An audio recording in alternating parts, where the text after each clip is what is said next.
Assalamualaikum warahmatullahi wabarakatuh. Nama saya Aprilianto dari kelas 12 IPA 1. Saya di sini akan menjelaskan tentang sikap selektif dan tanggung jawab terhadap pengaruh kemajuan iptek di berbagai bidang di NKRI.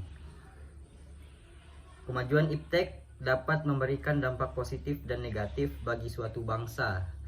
Dampak positif kemajuan iptek salah satunya adalah membantu memajukan negara di berbagai aspek kehidupan. Namun, jika tidak diawasi dengan baik, kemajuan iptek dapat dengan buruk mempengaruhi tatanan negara. Sehingga perlu dilakukan upaya berupa sikap selektif terhadap pengaruh kemajuan iptek di berbagai bidang. Bidang-bidang utama yang mempengaruhi kemajuan iptek antara lain adalah bidang politik, ekonomi, sosial budaya, hukum, dan pertahanan keamanan negara. Berikut ini adalah contoh upaya sikap selektif terhadap pengaruh buruk kemajuan iptek. Yang pertama adalah bidang politik,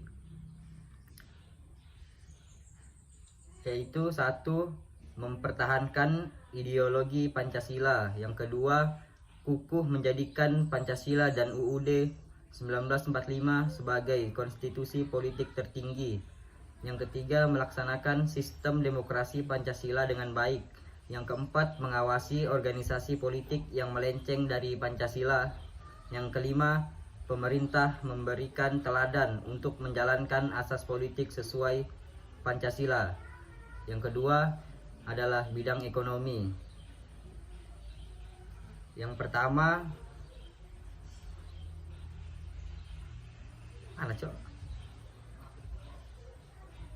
potong aja nanti dulu. Yang pertama adalah memprioritaskan penggunaan produk lokal. Yang kedua, tidak mengadaptasi budaya konsumtif. Yang ketiga, pemerintah mengadakan kerjasama dengan investor asing dengan perjanjian sesuai nilai-nilai Pancasila dan Undang-Undang Dasar 1945. Yang keempat, membeli barang asli, terutama barang hasil impor. Yang kelima, tidak menggunakan atau membeli barang dari pasar gelap yang tidak diproses bea cukai. Yang ketiga adalah bidang sosial budaya. Yang pertama adalah mempertahankan norma keagamaan dan adat ketimuran. Yang kedua, tidak meniru budaya asing yang bertentangan dengan ajaran agama dan kemanusiaan. Yang ketiga, membatasi konsumsi budaya asing yang tidak sesuai dengan adat ketimuran. Yang keempat, memiliki rasa bangga dan memelihara budaya ketimuran. Dan yang terakhir, kelima, mengamalkan nilai-nilai agama dan Pancasila dalam kehidupan sehari-hari sebagai filter atau penyaring. Kemudian yang ketiga adalah bidang hukum. Yang pertama adalah menegakkan supremasi hukum untuk mengawasi dampak kemajuan iptek. Yang kedua, memiliki sikap sadar diri untuk berperan menjaga keamanan bersama. Yang ketiga, menghilangkan sikap individualisme yang dibawa budaya asing. Yang keempat, disiplin pada hukum yang berdasarkan Pancasila dan UUD 1945.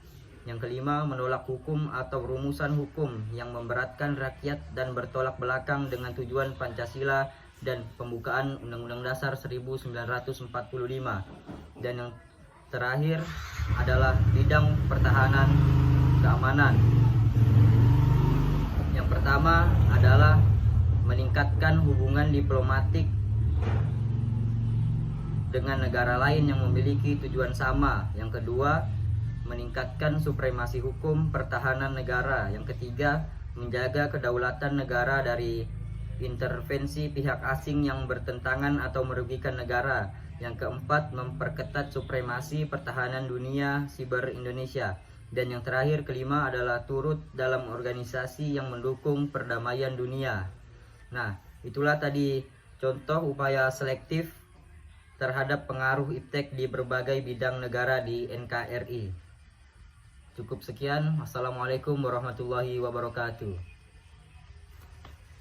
Anjay.